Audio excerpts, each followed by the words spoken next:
Rule number 3 talks about having movement, and that'll probably be the next thing that we've done. We followed rule number 1 and 4 by not putting too much on the slide. So let's put some movement, which is in animation section, custom animation. You spend a lot of time in custom animation. Now it's 50-50 whether you do the heading, put any movement on the heading, and I really probably wouldn't want you to. So let's put some movement on our name. That will give us some control. We can talk about the title and what we're going to do. You know, gourmet pancakes today, where I'm going to show y'all how to cook gourmet pancakes, something I've learned over several years. And then you introduce yourself, and you go to add an effect. Once you have to be sure your edit boxes are around what you want to work on, and then the entrance. And most of the time, about 50% of the time, and that's a lot, you can choose fly in, and it already starts flying in from the bottom. You know, and you'll notice the numbers on the left here. You can change the direction of the flying. If you don't like them coming from the bottom, you can make them come from the left, or you can pick any of those other effects. Yeah, now we've got movement on our first slide, and basically we repeat that for all the other slides. Again, headings don't have to be moved. I'd usually stay away from that just for time, but surely each of the individual items in the ingredients need to move. So I'm still in custom animation. I can go to add effect, entrance, I can say bounce, and so they all come in that particular way.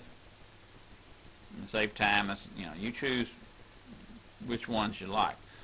Third slide, again, I click the edit buttons, add effect, entrance, blinds. I'll go to each slide doing the same thing. Now on this one, I'm get a little fancy. I can highlight, and you can add an effect, entrance. You say that one comes in box.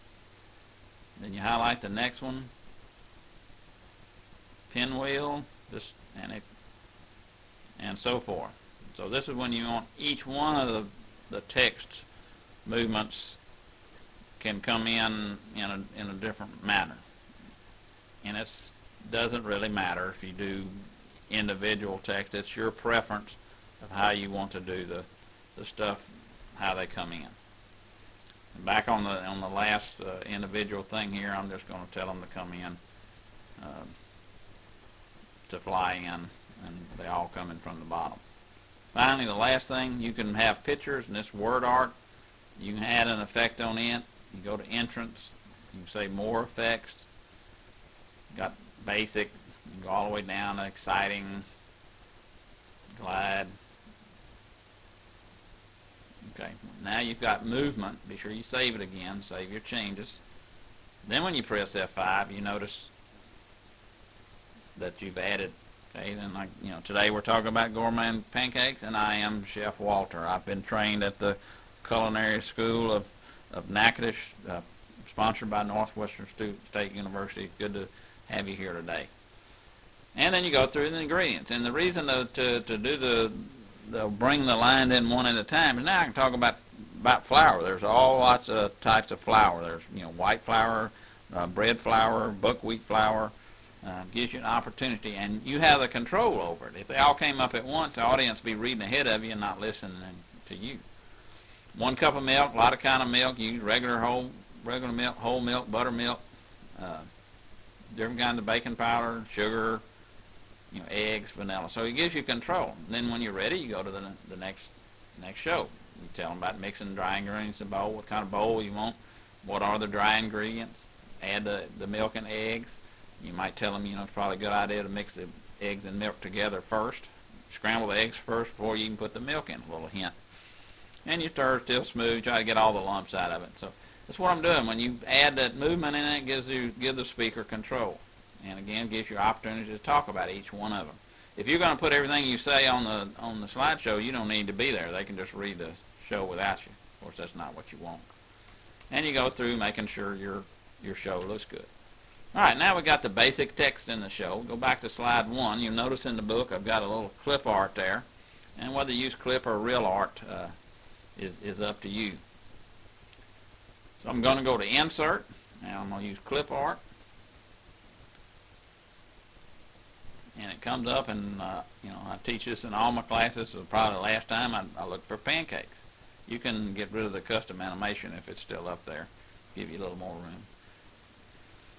And you don't have to use the exact clip art that's in the book, something that deals with pancakes or any of these that are popping up. You can see on the screen here. I'm going to put this one.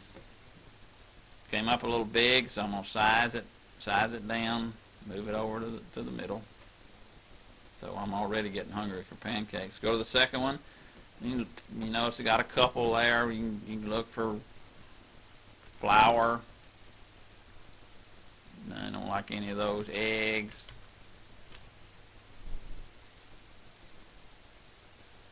Getting the Easter eggs.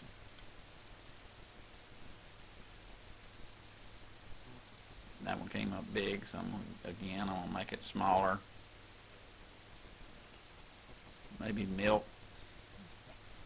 Not more than one or two. You don't want to overcrowd the slide. You don't want the slide so interesting that the people are not listening to you.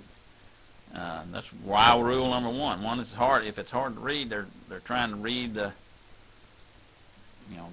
being good listeners, and they're trying to look at the show and they're not paying attention to you.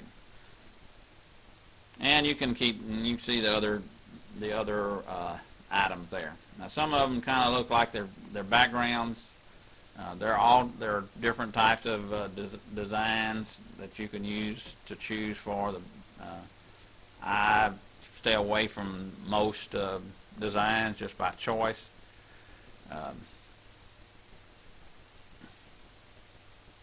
But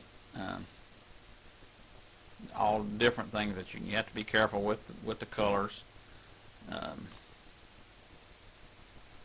Different things that you do throughout. I'm just going to leave this one white for now. Again, save it. Take a quick look at your show. Always. And you'd have a pretty good show to go about talking about pancakes. Hope this helps.